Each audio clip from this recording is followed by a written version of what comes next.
Australia is a dream come true for geoscientists. From a geoscience point of view, Australia is the one place on Earth that has the entire geological record preserved. If you were to make an analogy and think about a giant library, Australia would have every single book that was ever printed. That complete geological record that we have in Australia translates to an incredible endowment in metal resources, like potentially nowhere else on the planet.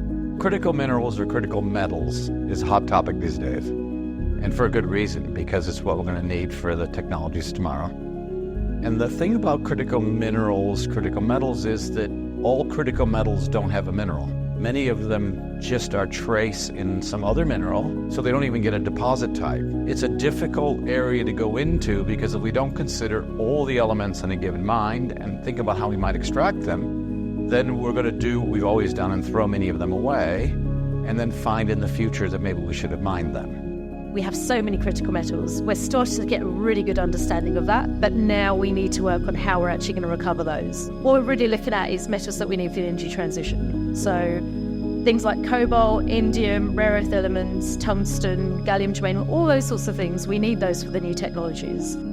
Australia is in a prime position to be a leading supplier of critical metals and materials, and that is contingent on us having the expertise, the know-how, where these deposits are formed, how we can process them, but also having the human capacity to be able to do that. So we really need to train the next generation of scientists who are going to lead that.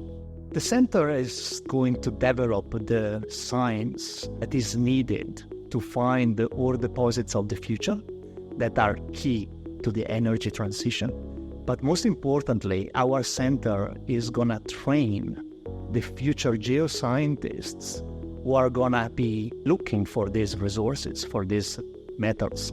At the moment, we don't have the skills to find or define the resources. So we want to create that knowledge, and we want to translate that science into training models so that our future students, our future geoscientists, are going to be well equipped to address the challenges that are upon us.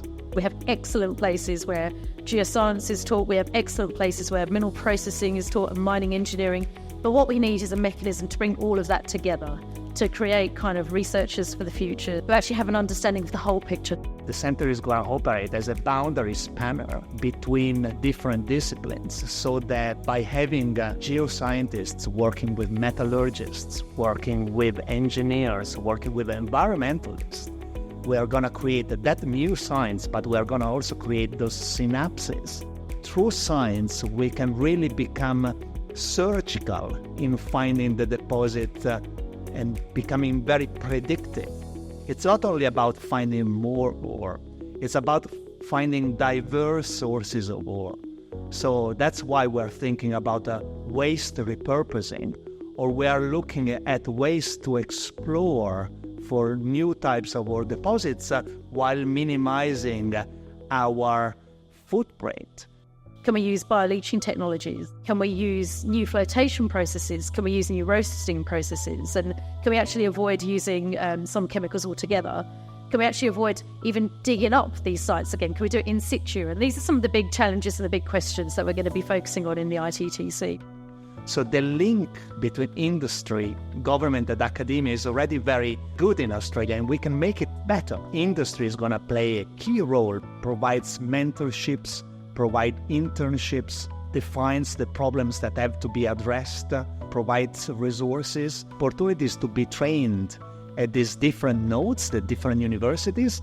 If we can start training students using that technology and developing that technology to generate that new cutting-edge science, that's going to be transformational. This is something that industry has been wanting for a long time. They're very keen to get more closely associated with research and see research more closely aligned with the needs of the country.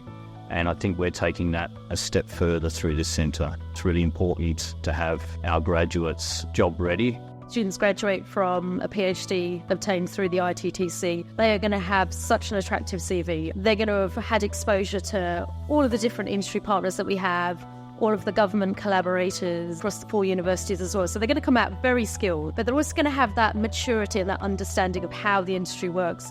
And so I think for a lot of early career researchers looking to sort of apply their geoscience skills, knowing that they can use their skills in the battle against climate change, this is a place to come and do your research, because everything we do will have a real-world applied outcome and you will be part of the solution.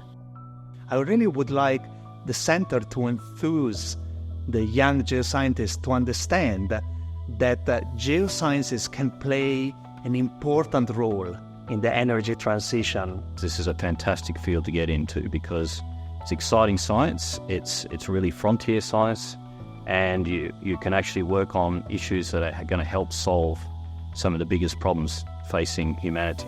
So these critical resources can be a real boon to our economy for centuries to come. This could be in regional areas that can bring what we've been looking for years, for really good jobs and economic development across the country. We have here in our hands one of the greatest opportunities. Australia can play a really pivotal role globally in resourcing the planet.